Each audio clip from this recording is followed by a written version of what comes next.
বছরের শুরুতেই হাড় কাঁপানো শীত, যার প্রভাব পড়েছে জনজীবনে। চুয়াডাঙ্গা থেকে এই বিষয়ে আরো জানাতে রেজাউল করিম লিটন আমাদের সাথে যোগ দিচ্ছেন।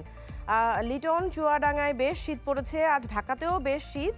তো এখন কি অবস্থা দেখছেন, কোনো ব্যবস্থা নেওয়া হয়েছে কিনা, সব মিলিয়ে বলবেন। বৃষ্টি আসলেই দেশের দক্ষিণ পশ্চিমের এই জেলা চুয়াডাঙ্গা শীতপ্রবণ এলাকা। আপনি জানেন যে শীতের দিনে প্রায় দিনই দেশের সর্বনিম্ন তাপমাত্রা বিরাজ করে এই জেলায়। আজকেও ছিল দেশের সর্বনিম্ন তাপমাত্রা 9.8 ডিগ্রি সেলসিয়াস। তো এই যে 9.8 ডিগ্রি সেলসিয়াস তাপমাত্রায় সকাল থেকেই প্রচণ্ড ঠান্ডা, একেবারে হাড় কাঁপানো শীত, সাথে উত্তরের হিমেল হাওয়া এই জেলার খেটে খাওয়া মানুষের দুর্ভোগ অনেকটা বাড়িয়ে দিয়েছে। আর পাশাপাশি এই যে সন্ধ্যা নামার পরপরই আমি দেখেছি যে শীতের তীব্রতা আরও বেড়ে গেছে। সন্ধ্যায় যে যেমনে পারছে তারা শীত নিবারণের চেষ্টা করছে। আর শীতার্ত মানুষের পাশে আসলে জেলা প্রশাসন থেকে কিছু কম্বল বিতরণ করা হয়েছে।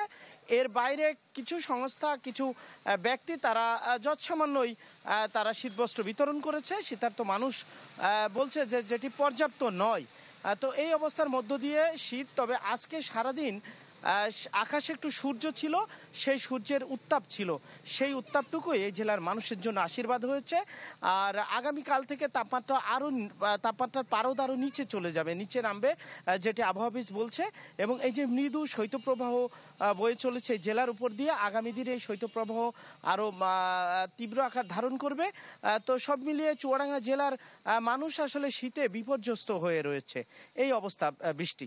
জি, রেজাউল করিম লিটন, ধন্যবাদ আপনাকে আমাদের সাথে যুক্ত হওয়ার জন্য।